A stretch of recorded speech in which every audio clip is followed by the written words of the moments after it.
Bonjour, je vais vous parler aujourd'hui de l'incompatibilité intellectuelle et de ses conséquences dans une relation de couple. L'incompatibilité intellectuelle se définit de quelle manière? Bon, conjointement avec la compatibilité intellectuelle. Lorsque deux personnes sont compatibles intellectuellement, elles arrivent à entretenir des relations d'apprentissage commun, c'est-à-dire elles arrivent à s'enrichir intellectuellement mutuellement. L'autre l'apprend, elle aussi, elle apprend à l'autre. Donc les partenaires dans cette relation ont une forme d'univers commun. Ils se rassemblent pour apprendre, pour s'instruire, pour élever leur culture générale, pour augmenter leur connaissance du fonctionnement du monde dans un domaine en particulier, donc pour s'enrichir de façon intellectuelle et de façon mentale. Donc, il y a une satisfaction à pouvoir trouver chez l'autre des réponses à nos préoccupations, des écoutes, mais de l'attention lorsqu'on essaie d'aller en profondeur dans certains sujets. Mais vous savez que ce n'est pas toujours le cas dans beaucoup de couples. Peut-être même que dans votre couple, vous êtes confronté à une forme d'incompatibilité intellectuelle. Alors, à quoi ça va ressembler? Vous aimez lire des livres pendant que votre partenaire ne s'intéresse pas à la lecture. Vous aimez participer à des séminaires, des conférences. Vous aimez vous instruire en lisant des documentaires, en écoutant des podcasts. Mais votre partenaire s'en fiche royalement. À chaque fois que vous essayez de l'inviter à prendre part à de telles initiatives, elle vous rabette, elle vous ramène à aller voir ailleurs. Elle ne s'intéresse nullement à ça. Et vous aussi qui êtes le partenaire, par exemple, vous avez l'impression que votre partenaire bosse trop. Il est toujours en train d'étudier. Et à chaque fois que vous avez quelques petites discussions, il veut toujours montrer que c'est lui qui est intelligent. Il veut toujours montrer que c'est lui qui en sait un peu plus. Donc ça vous agace et vous avez l'impression que vous devez vous obliger à étudier, à vous instruire, alors que ce n'est pas ce que vous voulez. Donc vous vous sentez agacé, vous vous sentez oppressé. Voilà un peu à quoi ressemble une forme d'incompatibilité intellectuelle. Alors maintenant, quelles sont les conséquences de l'incompatibilité intellectuelle dans un couple? Vous l'avez plus ou moins imaginé. Donc lorsque deux personnes dans un couple ne sont pas compatibles, cela se traduit par une création de distance. C'est-à-dire, il y a une distance qui augmente. Ce n'est pas la distance liée au niveau d'études, parce que je ne sais pas si je l'ai dit dans cette vidéo, mais la compatibilité intellectuelle n'est pas liée au niveau d'études. C'est plutôt lié au comportement par rapport aux connaissances, par rapport à l'apprentissage. Si le partenaire a un niveau d'études inférieur même au bac, au BTS et tout ça, et que son autre partenaire est déjà au doctorat, ce n'est pas parce qu'il y a cet écart au niveau des niveaux d'études qu'ils ne peuvent pas être compatibles intellectuellement. C'est juste qu'ils n'arrivent pas à s'asseoir ensemble pour apprendre ensemble. L'autre ne peut pas accepter d'apprendre de l'autre et l'autre se sent agressé parce que l'autre veut lui apprendre forcément des choses qu'il n'a pas envie d'apprendre ou bien veut le pousser à avoir des discussions d'un niveau intellectuel qu'il n'a pas envie de développer, qu'il n'a pas envie de tenir. Voilà un peu à quoi ça ressemble. Donc, les conséquences de cette incompatibilité intellectuelle sont que vous allez finalement créer une forme de mur entre vous. Ce mur que vous allez créer va s'intensifier et va augmenter la fraîcheur de votre relation. Quand je parle de la fraîcheur de votre relation, vous allez comprendre que ce n'est pas la fraîcheur de non, je suis frais et tout ça. Non, ça n'a rien à voir. C'est la fraîcheur glaciale, c'est-à-dire votre relation devient glaciale. Vous êtes froid. Donc, il y a un froid qui s'installe entre vous. Lorsque vous vous retrouvez ensemble, vous ne pouvez plus parler. Donc, votre communication prend un coup. Vous avez envie de ne pas agresser l'autre parce que vous avez déjà plusieurs fois tenté, ça n'a pas marché. Et donc, aujourd'hui, vous êtes dans une posture de je le laisse dans son monde, elle me laisse dans son monde. Voilà. Donc, soit vous êtes irrité, vous n'arrivez pas à gérer cette incompatibilité intellectuelle, ou vous vous en fichez carrément. Hein. Donc, du coup, vous cherchez à aller voir quelqu'un d'autre avec laquelle vous allez passer plus de temps. Et quand c'est comme ça fait qu'il y a une distance qui s'installe dans la relation. Vous commencez à moins vous intéresser l'un à l'autre. Vous commencez à moins communiquer. Donc, vos communications restent purement superficielles et ça ne peut pas de pouvoir améliorer la qualité de votre relation parce que vous savez très bien que c'est lorsqu'on communique avec quelqu'un qu'on arrive à découvrir davantage les qualités et les différentes facettes cachées de cette personne. Mais si votre partenaire et vous n'arrivez plus à vous asseoir pour communiquer, alors la relation est en train de prendre un coup de froid, un coup d'immobilisation, un coup d'agression. Donc, ce n'est pas que l'un ou l'autre agresse la relation, mais c'est vous deux qui agressez la relation parce que vous n'arrivez pas à trouver un terrain d'entente. Alors, on fait pour gérer l'incompatibilité intellectuelle. C'est ce que vous allez peut-être chercher à savoir. Pour gérer l'incompatibilité intellectuelle, c'est simple. Chacun de vous doit faire un pas vers l'univers de l'autre. Parce que chacun de vous a des univers différents.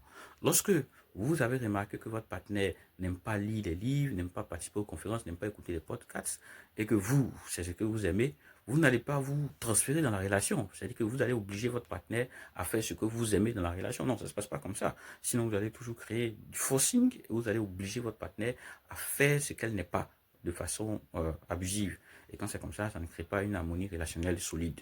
Ce qu'il faut faire, c'est de trouver des points de convergence. Les points de convergence, c'est quoi? C'est-à-dire que à essayer d'aller dans l'univers de l'autre pour inspirer, vous, votre réalité, les réalités qui sont dans votre univers.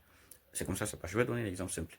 Votre partenaire a tendance à regarder beaucoup de télévision, beaucoup d'émissions de people, d'émissions fun et tout ça. Et vous, ce n'est pas votre tasse de café. Alors, ce que vous allez faire, c'est essayer de trouver dans l'univers de votre partenaire des fenêtres d'opportunité dans lesquelles vous allez introduire votre monde.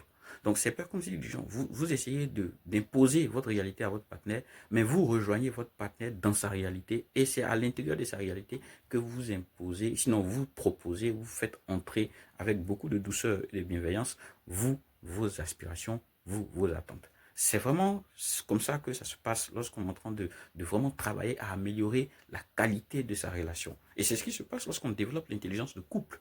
L'autre partenaire aussi qui n'aime pas lire, qui n'aime pas se former, qui n'aime pas avoir des discussions profondes, doit faire des efforts pour rejoindre son partenaire qui est assez cultivé, qui lit beaucoup, qui participe à des conférences, à des séminaires, en s'intéressant un peu au départ et progressivement un peu plus à chaque fois pour que le partenaire se sente en complicité avec l'autre. Pour ne pas briser le lien de la communication, pour ne pas augmenter la résistance du mur qui s'installe entre vous. Voilà comment ça se passe. Donc, les conséquences, les pires conséquences qui peuvent arriver dans ce genre de situation, c'est que l'un des partenaires commence à trouver refuge en dehors de la relation. Le partenaire qui n'aime pas trop lire et tout ça va trouver quelqu'un qui aime sa folie, qui aime son univers, qui aime se promener, qui aime discuter des émissions fun, qui aime s'amuser, qui aime les bérets et tout ça. Et donc, du coup, c'est avec elle qu'elle va passer plus de temps. C'est ce qui crée des fissures et des ouvertures dans les relations. Alors que le partenaire aussi qui aime beaucoup apprendre, qui aime beaucoup s'instruire, va trouver aussi une autre personne en dehors, soit si c'est bien, va trouver quelqu'un du même sexe, ou bien sexe opposé, et ça va créer des rapprochements en dehors de la relation. Voilà un peu les complications que ça peut créer. Donc, beaucoup de divisions ont commencé à partir de l'incompatibilité intellectuelle. Non, ma femme, elle n'est pas trop intelligente, elle m'emmède. À chaque fois que j'essaie de causer avec elle pour aller un peu plus loin, elle débloque, elle n'arrive pas à me répondre. Je suis insatisfait intellectuellement. Elle n'a pas le niveau correct pour pouvoir vraiment maintenir ce niveau de conversation que je recherche avec un partenaire. Je suis vraiment fatigué et ça m'encasse. C'est pourquoi à chaque fois je sors et donc du coup je suis obligé de trouver refuge ailleurs.